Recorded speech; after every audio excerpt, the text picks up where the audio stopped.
कहानी रोशनी का अंधेरा। आयशा एक निहायत मासूम और दीनदार बच्ची थी। इसके वालिदैन परहेजगार, नमाजी और कुरान के पाबंद थे। आयशा की तरबियत भी इस्लामी उसूलों के मुताबिक हुई थी। वो स्कूल से आकर सबसे पहले नमाज पढ़ती, कुरान मजीद की तिलावत करती और माँ के साथ घर के कामों में हाथ बटाती। इसके वालिदैन को फख्र था कि उनकी बेटी दीन के रास्ते पर चल रही है। मगर जैसे जैसे आयशा बड़ी होती गई, स्कूल में नई सहेलियां बन गईं। उनमें से कुछ दुनियादार और आजाद ख्याल थी। वो फिल्मों, मोबाइल फोन और सोशल मीडिया की बातें करती। शुरू में आयशा उनकी बातों से दूर रहती थी, मगर रोज रोज उनकी सोहबत ने इसके दिल में भी तजस्सुस पैदा कर दिया। एक दिन एक सहेली ने आयशा को कहा, तुम हर वक्त दीन दीन करती हो, कभी हमारी तरह जिंदगी भी जियो। आयशा ने मुस्कुरा कर इनकार किया, मगर दिल में एक चिंगारी लग चुकी थी। आहिस्ता आहिस्ता वो भी उनके साथ वक्त गुजारने लगी। नमाजें कज़ा होने लगे, कुरान की तिलावत कम हो गई और वालिदैन की बातें बेमानी लगने। आयशा के बदलते रवैये को माँ ने फौरन महसूस कर लिया। एक रात जब वो सोती बन रही थी तो माँ ने प्यार से पूछा,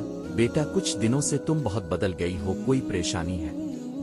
आयशा ने नजरें चारा कर जवाब दिया, उम्मी सब कुछ ठीक है, बस पढ़ाई का दबाव है। माँ ने दुआ दी, मगर दिल में दर्द और फिक्र लिए। बाप ने भी बेटी से नरमी से बात की, इसे मस्जिद में होने वाली ख्वातीन की दर्स कुरान की महफिल में ले जाने की कोशिश की, मगर आयशा अब उन बातों से दूर होती जा रही थी। एक दिन स्कूल की एक सहेली ने आयशा को एक पार्टी में चलने का कहा, जो शहर के एक महंगे होटल में थी। वालिदैन ने इजाजत देने से इनकार किया, मगर आयशा ने जिद की और झूठ बोल कर चली गई। इस पार्टी में वो माहौल देखा जिसका कभी वो तसव्वुर भी न करती। मौसीकी, बेपर्दगी और गैर इखलाकी बातें। एक लम्हे को इसे अपने घर, अपनी माँ की आंखों और बाप की नर्म नसीहतें याद आईं। मगर अब देर हो चुकी थी। वापसी पर रास्ते में सहेली की गाड़ी का हादसा हो गया। आयशा और उसकी सहेलियां शदीद जख्मी। आयशा को जब अस्पताल लाया गया तो उसके वालिदैन जार ओ कतार रो रहे थे।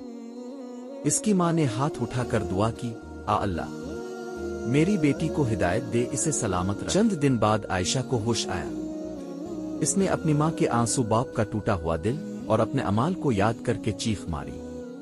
वो तौबा के सजदे में गिर गई। आ अल्लाह मैं गुमराह हो गई, मुझे मुआफ कर दे, मुझे हिदायत दे दे। हादसे ने इसे झंझोड़ कर रख दिया था।